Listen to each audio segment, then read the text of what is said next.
can begin. So, we're here in Barcelona, Steve Hassan and Paul Lennon. And we just finished the conference, the international conference sponsored by a number of organizations, European as well as the ICSA. And Paul, you gave a presentation which unfortunately I missed, so I apologize.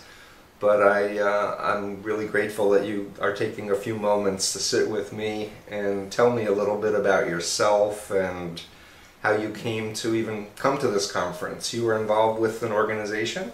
Yes, I was. I was with the Legionaries of Christ, a Catholic religious order, a member for 23 years. And actually, I kind of prided myself on being one of the first Irish members of the Legionaries, because the Legionaries were founded in Mexico by a Mexican priest. And what was the name of the founder? Father Maciel.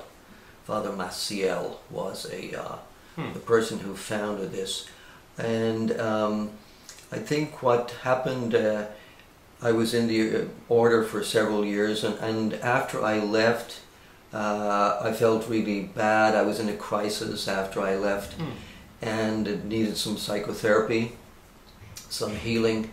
And then I started trying to making sense of what had happened to me and what other members had experienced.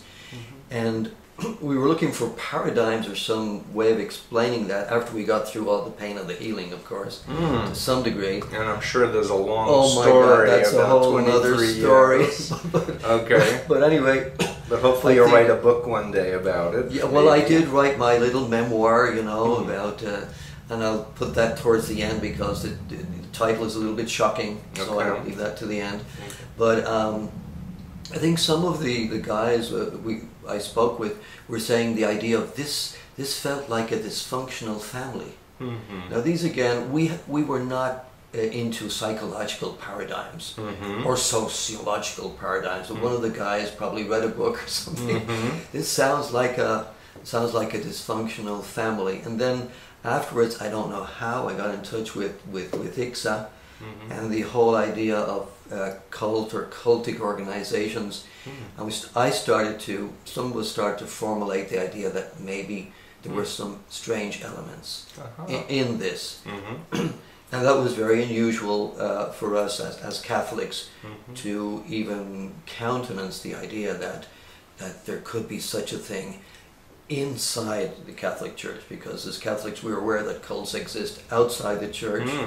And normally the cult has been an idea of a doctrinal thing, a thing about doctrine. They have a false doctrine, therefore they're a cult or a sect. Right.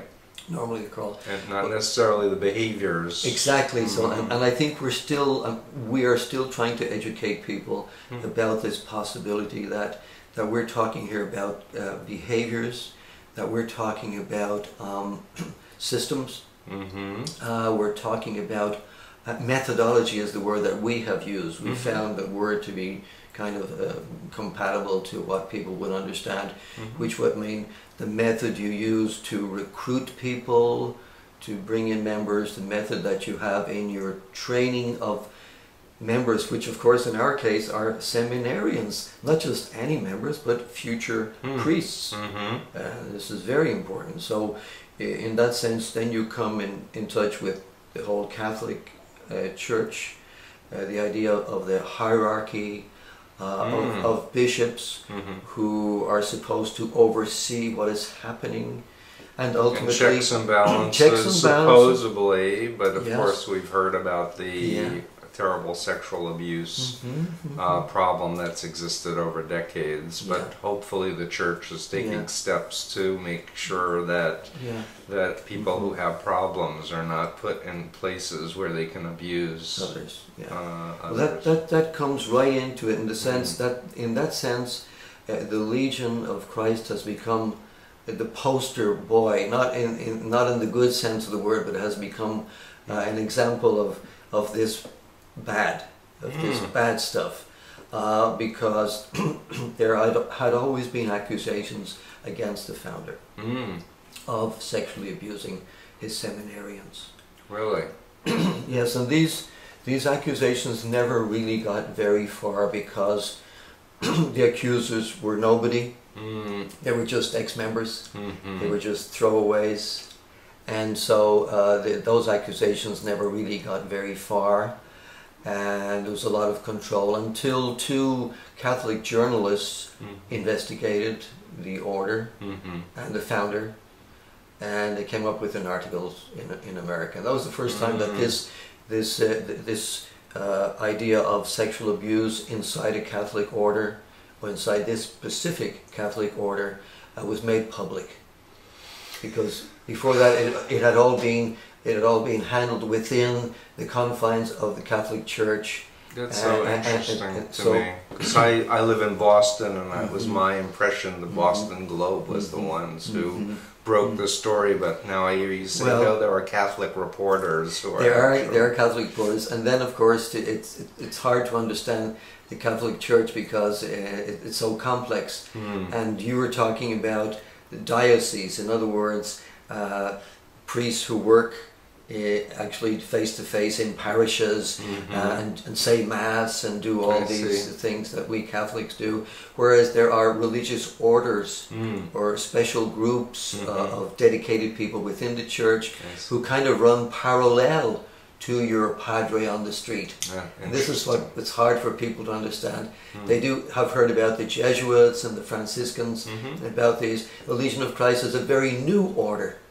A very new and shining order, which was recruiting people tremendously strongly, having been very successful, grew exponentially in 40 years, has maybe about 800 priest members, ordained ministers, has 2,500 devoted or consecrated members, and so we've got great numbers within the... So let me just ask you a question as someone really ignorant about the workings and the structure of the Catholic Church. Forgive me. But when you say an order is created how? By a papal decree, I mean? Or how does that work? Well, an order is created by a charismatic figure coming into the Church and feeling he or she has a mission to do something specific. For example, in the case of the Franciscans, it would be, St. Francis was inspired to live the poverty of Jesus, the first Christian. And that was their specific thing. And he wanted his people to do that, and so he founded this. He did need, ultimately, he would need the approval of the hierarchy, of the structure, and of the Pope in order to be approved, to be officially approved. So in the case of the Legionaries of Christ, was that approval given at some point? It was given, and approximately what year, do you know? Well, it's given gradually because it starts at a local level and then it starts going up the ladder to the very top. So he founded the order in 1941 in Mexico, and then he received, you might say, provisional approval at the local level in 48, which was extremely fast even for Catholics. And then say about 1965 or so, he would have received approval from the Vatican with a special decree saying this is a bona fide religious order. Now you can imagine that, so this order is just going wonderfully, but these accusations against the founder are undercutting this. I mean, this is an ugly, shall we say, stain in the Legion, and these accusations are running. So when you say words like shining and wonderful, there's kind of quotes around that. Well, I've used that a lot because I keep telling people, and it's just a very hackneyed phrase, all that glitters is not gold. So you kind of say that. And I think that the public in general continues, and in our case, Catholics continue to be impressed by appearances. And how to go... That's your opinion. That's my strong opinion. That's my strong opinion. Even though we're supposed to be spiritual people and we're supposed to be looking beyond appearances beyond the face, as the Bible says. Look, the Lord looks into the heart. Doesn't is not content with appearances. Even so, I think as human beings we are impressed by that. And so when Catholics see these very young priests, these very good-looking priests, these very eloquent priests, these very successful priests, young people want to join this order. I see. It's just like any other group. So is it? Excuse me. I don't want to put you on. I don't want to get you to say something you're not comfortable saying. But would you say that you are still a Catholic? Oh yes, yes. I think because we have to. When you come, I think when you come out of a group which is so intense. And you may feel that you've suffered a lot in this group, or you've been mistreated in some way. I think the temptation is to throw the baby out with the bathwater. So that's a whole other story about what you do, and I think it's true for all mainstream religions. What do you do when you've been in a group which was affiliated to a church or something, and then what do you do when you left that group? Do you leave everything? You know, do you say, now I'm an atheist, I don't want to have anything to do with this again? And I think some members go there. I think some members, so I think the ex-members, it's a marvelous study, which I personally am very interested in. If you want to say, what can I preserve, or what can I conserve of my original faith, of my original belief, after I've been through such a threshing machine, if you want to push it. What is left of our, and this is very interesting. I want to be very practical right now. I'm here with an ex-member, another ex-member, very young person, and he wants to go to Mass. He is a Catholic, he's a practicing Catholic, and he wants to go to Mass, and my wife wants to go with him. So that's where we are. But what happened, going back to the accusations, I think the accusations that dogged the founder finally came to a head because these articles appeared by the journalist. Then a book was written called Vows of Silence, which... Who wrote that? Do you remember? Yes, Jerry Renner and Jason Berry. Jason Berry already had a kind of a background in abuse by priests. He already had done a study on this area. So he interviewed the victims, Father Maciel's victims, gentlemen now in their 60s and so forth. And he was convinced that their testimonies were truthful. And I seem to remember looking at a DVD. Yes, and then there's a DVD. He made a DVD recently, which is probably still out there. We'll put links, to describe that. He called it Vows of Silence, and that's that. And then he did the video, and then I think the next thing was that somehow or other, a series of circumstances, the church itself, the hierarchy of the church, very recently, about 2005, 2006, decided to investigate these accusations, and they did that precisely because some of the members, some of those who had been victims of Father Maciel, went to the Vatican. They hired, shall we say, a Vatican lawyer, because you have to do that.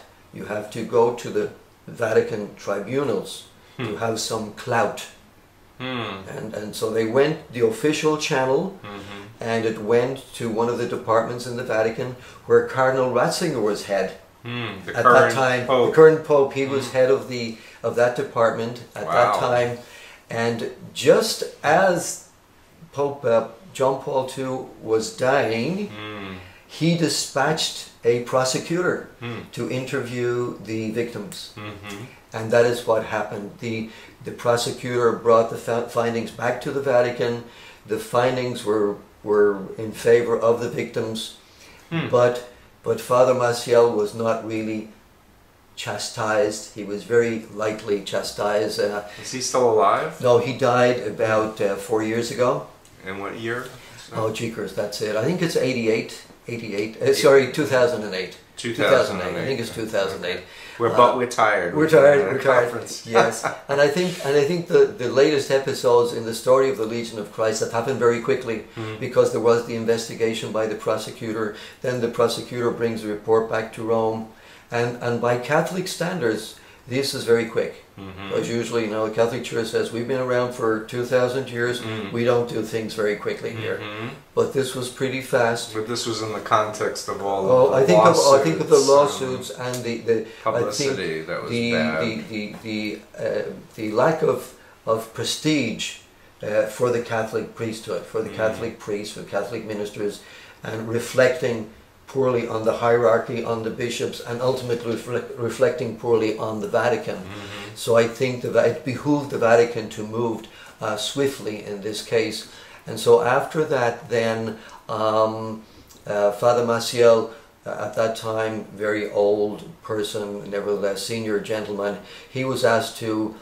You're being very kind to call him a gentleman. Yes. Having been in the Moonies myself, I have a hard time calling my former leader even a reverend, since he never even was ordained. But I'm congratulating you on your... Well, God knows what we call him in private. I see. But I think he had seen some of the smoke appearing on the horizon himself, and he stepped down as a leader. Or maybe he was instructed to privately. That is true. He may have been told that something was in the works, and he stepped down discreetly as leader from the Legionaries. So the order continues. Oh, the order continues very, very radiantly in its own way. So skipping along quickly, the investigation happened. Father Maciel was given a tap on the hands. He was told to be quiet, not to say mass, not to practice the sacrament, not to administer the sacraments, and then he died shortly after that. The important thing is that after he died, all of a sudden the stories about him having affairs or having personal relationships with women surfaced. And women as well as men? Women as well as men, and that he had children. Really? Yes. And this was Is that documented, or is it documented? hearsay? No longer documented. No longer documented, or it is sorry, documented? no longer hearsay. Excuse me. No longer rumor. The strange thing is that it never was a rumor, because it was revealed by the legionaries themselves. In what context did they reveal that? That is totally unknown. We don't know why they reveal that. But all of a sudden, out of the blue, a year or so after Father Maciel dies, it is revealed that he had a wife or a lover.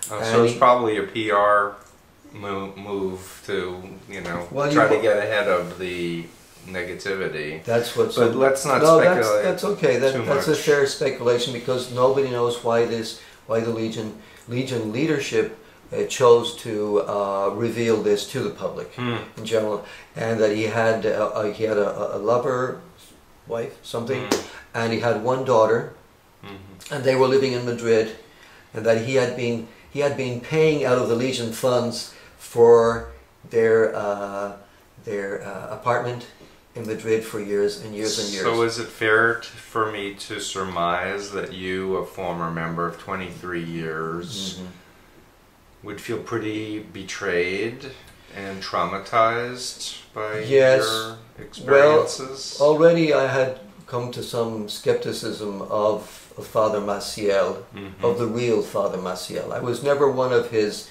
greatest devotees, which was probably an advantage for me. So I never got all that close to Father Maciel. So I was always somewhat judgmental about him. So for me it kind of confirmed my worst doubts or my worst fears. I already believed that he had sexually abused his own seminarians. This for me was the most horrendous thing that he could have done.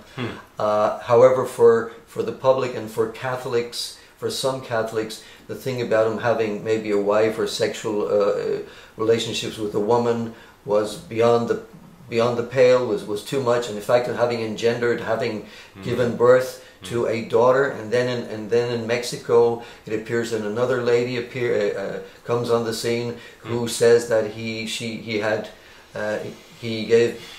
that he had 2 more sons with her. So the whole thing starts to unravel in a terribly. So let's take a break for a second and just think. You just did a presentation at the conference. Is it possible to just summarize some of what the message is that you want to get out? And I want to not forget to mention that I just learned that you've gotten your professional licensure as a counselor in the state of Virginia. Yes. And that you're involved with a support group of former members called Regain. Regain, and the website is simply regainnetwork.org. 2 N's in the middle, Regain Network. Okay, if I remember, we'll repeat this at the end. Yeah, but get so a little spiel out. If you don't mind just summarizing, like, what did you present for those of us who missed it? It's all the same thing. It all comes into the same thing. People were interested in knowing about the Vatican intervention into the Legion of Christ and where that intervention stood. So that's kind of confirming then what happened. Ultimately, the Vatican named a team of visitors then to go beyond the founder and to find out if maybe he had infected the order, to put it very bluntly. So then a team of bishops was sent inside the Legion to try to figure out what was going on inside. Not just the founder, but that if some of his ideas had infected this order that was now already approved by the Church. So it was a very unusual thing to do.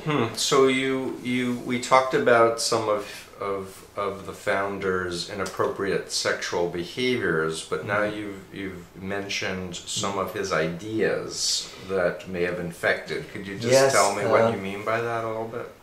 Well, I mean, if he was, big question, if he was such a master of deceit, could he have transmitted that to the leadership, present leadership in the Legion? Like a version of what the Moonies did of heavenly deception, that if you're doing it for God, it's okay to lie because you know what God wants better than everyone else, and that kind of notion, you mean? Yes, and I think what you have said is very worthy of a lot of attention for people who would watch this video, and even coming at it, you know, from a Catholic point of view, or from any kind of a religious point of view, that people are just not simply aware that this very same thing can happen in very religious or very holy context. Because we Catholics, we're not only religious, we are sometimes considered holy.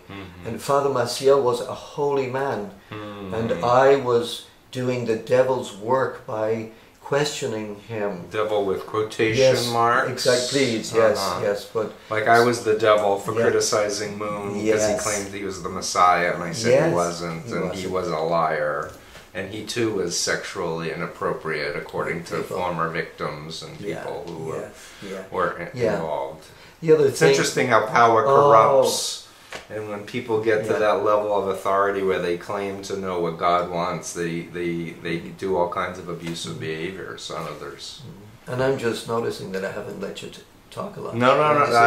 This is your interview, but I really wanted to be able to sit down with you and kind of capture the moment, because certainly, at least in my scanning the newspapers, the Catholic Church and abuse is still very much in the news, and the idea that victims should come forward even if the abuse took place decades ago, that the law recognizes that the statute of limitations in many cases does not apply when there's abusive mental techniques applied and such. And you speaking at this conference of basically former cult members and experts on abusive, manipulative sects, I just am curious about your impression as you listen to presentations by former members of Scientology, Children of God, the Brethren, the Moonies. Does anything resonate in terms of your own personal experience? Yes, everything, a lot of things resonate. As I say, as a Catholic, this was something that I would never associate with the Catholic Church. These were the others. These were those weird people, you know. You mean other groups? Other groups. Well, whoever, you know, poor unfortunates that belong to these other groups, and I would never just put myself in the same basket as these other people. But we've had to maybe come to that realization, that awareness that the parallels were very, very strong, and that the idea of that we had been in a cult-like situation just like these other ex-members. It has dawned on us very slowly, and I think even so there's a lot of resistance to think that, and I think the present investigation and the present reform of the Legionaries still has a long way to go, because it is so hard for priests, for Catholics in general, for the hierarchy to understand that maybe perhaps there is more than just sinfulness, maybe much more than just sexual abuse or somebody giving rein to their sexual urges, that there are other things, that there are other forms of manipulation which go beyond this. This is really important. See, this is the message that I think that, you know, is important to put out there, that it's not just people doing bad things, that a system could exist. And if I may interrupt and just say that for me as a believer in God, I'm Jewish, but I respect Christians and all the major religions and alternative religions, but for me and for us, I'll speak collectively, the idea that God created us each as unique spiritual beings in his image, and gave us free will. And however you understand the story of the Garden of Eden in Adam and Eve, God didn't make them slaves or commit, you know, make them obedient. He told them to be obedient and they disobeyed, and even Almighty God didn't interfere with that free will choice. And for me, with 36 years of reflection after coming out of the Unification Church organization, it just strikes me that when any institution says we are doing God's will, but then does practices that undermines individuality and free will, and uses deception or manipulation or behavior control to make people obedient, kind of mindlessly obedient, to surrender their ability to ask questions, it's contradictory to God's plan. That's my point of view on it. Yes, and I agree, and I thoroughly agree. I thoroughly agree. We need, I think one of the things that happens when you leave a group like this, that you have to, you're going to question very much your own belief, and you're going to see the communalities that you're talking about. What's the basic thing here? You know, do I still believe in God? Who is Jesus for me now as a Christian? I think we should talk about these things even more freely. And ultimately people can have a relationship with God, and if there's a human being that's interfering with that connection with God, that sometimes it's okay to question the person or the institution, and keep your faith, at least my personal opinion, to not give up the baby with the bathwater and lose your spiritual. I know a lot of atheists and humanists are going to hate me for saying this, but that's okay. Because it's my faith, it's my belief. You make your own choice. I think one of the things that Father Maciel, of course, he created the Legionnaires. Well, if you're a Legionnaire, that means something. You're very militaristic, so there's a lot of discipline. It's very, very disciplined. Father Maciel, actually, let's put it out there. He thought he wanted the Legionaries to be the new Jesuits. He thought that the Jesuits were just gone down the tubes. They were too liberal. Oh, really? Oh, yes, they were not doing the right thing. The Jesuits were too liberal, and so he had the Legionaries, and he thought they were going to be they may think that they are the new Jesuits that the Church needs for the 21st century, with new forms of action, with new forms of activity. But going back to the good old Jesuits, Father Maciel was very big into obedience, just like as the founder of the Jesuits.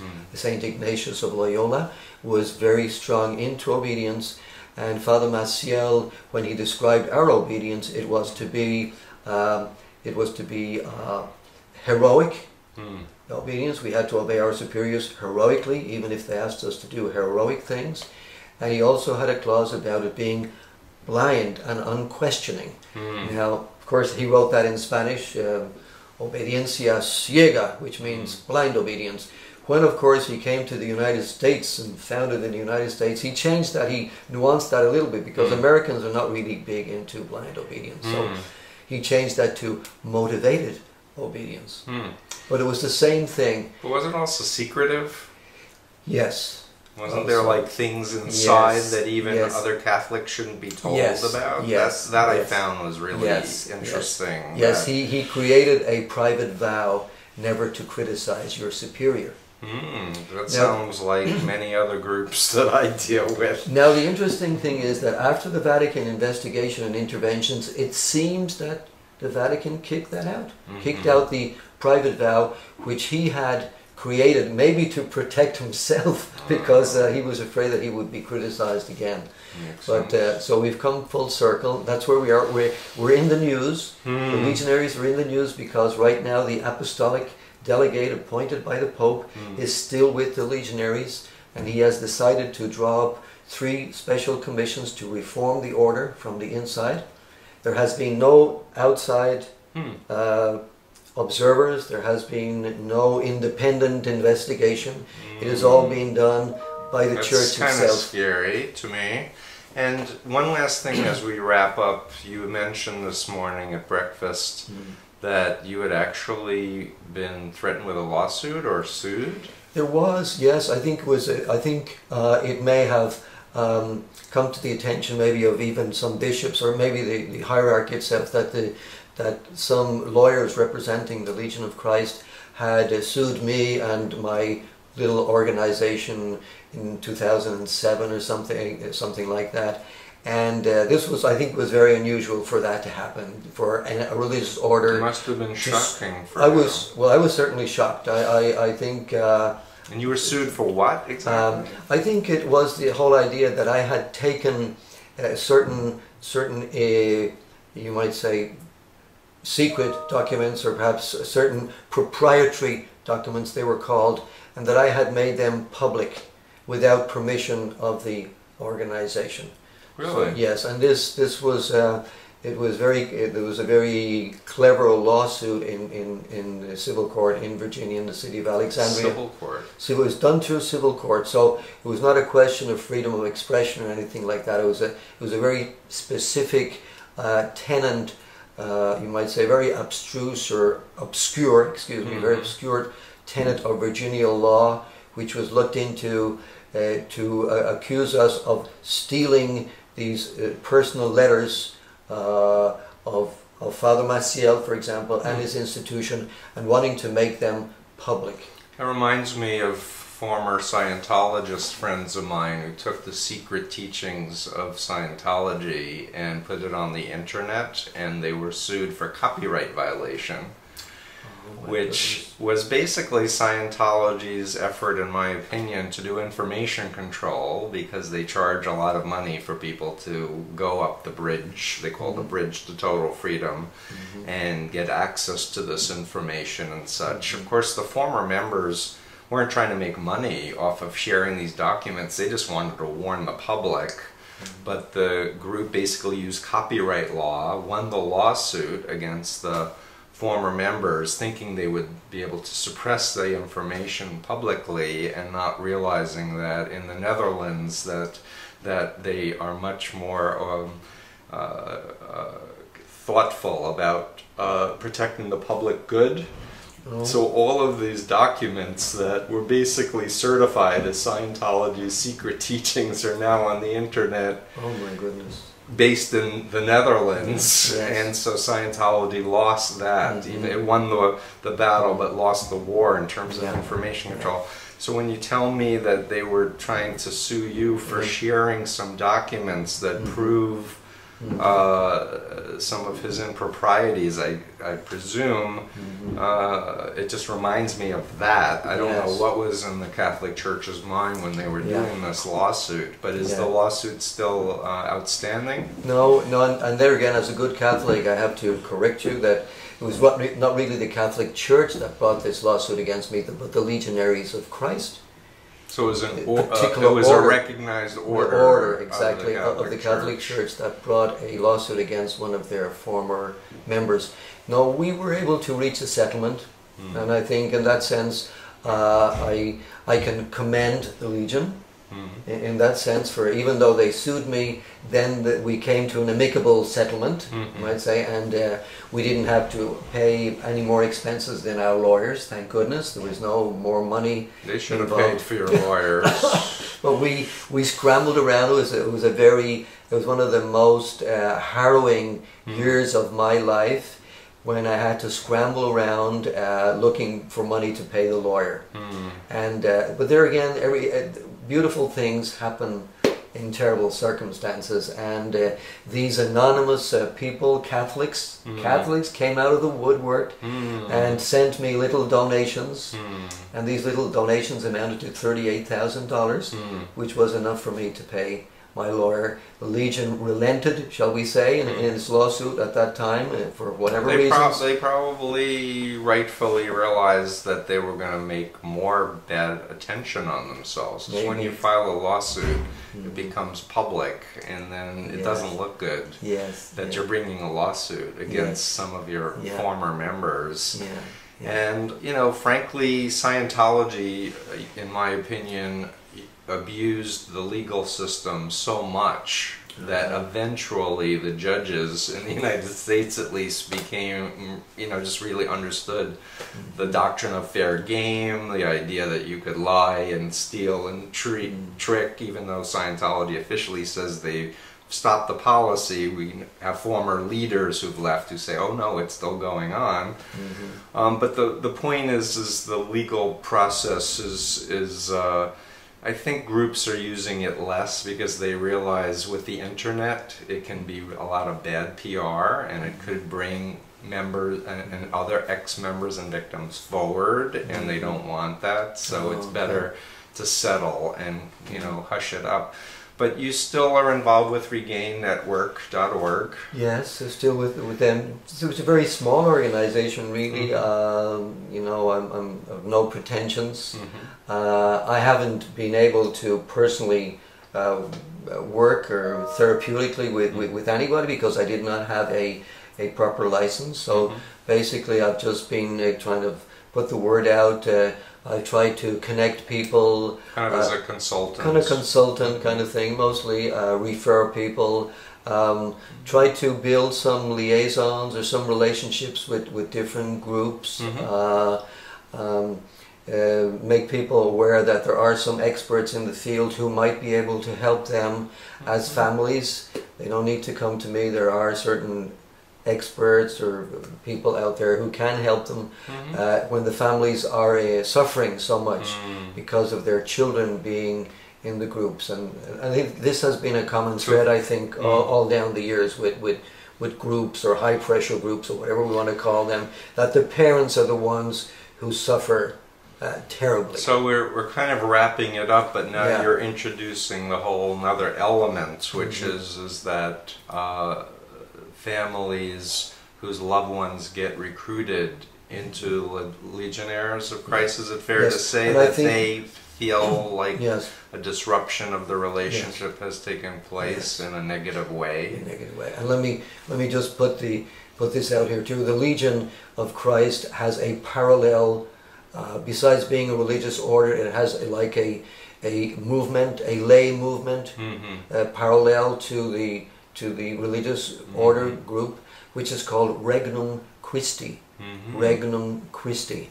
And that is supposed to have like 60,000 members worldwide. And there are degrees of affiliation into this movement, degrees of commitment to the movement. And the top echelon of these people, a lot of women, a lot of young women, are consecrated members. So they have given their life totally over to the organization.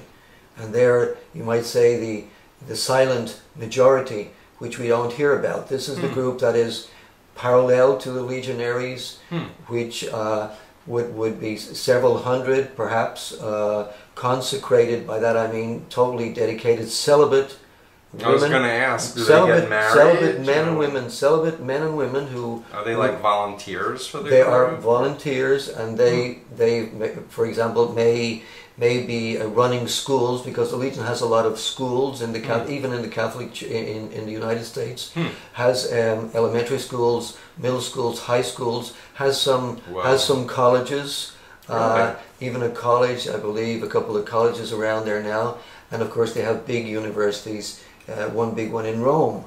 Wow. Yes, and in Mexico the Legion has several universities. To be honest, I'm learning a lot from this talk this morning, and yeah, this is there's a lot more to say. A lot more. We could go on forever and ever. Yeah, but I think we're both exhausted.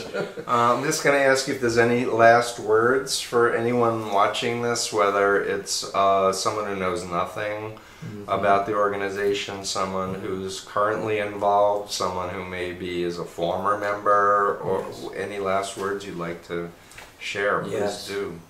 Well, first of all, please not to be scared by me or by other people who speak out. We already may have a bad name for speaking out and for criticizing. But a bad name within the group. Within the group, within that particular group. So please go beyond that, and if you don't believe us, ask other people. Keep asking questions. Do not be afraid to ask questions, because as Jesus says, the truth will make you free. The truth will make you free. This is one of so we're just looking for the truth. Maybe I'm wrong. It doesn't matter. It doesn't matter. I can be wrong, but we all must seek the truth and not to be afraid to question.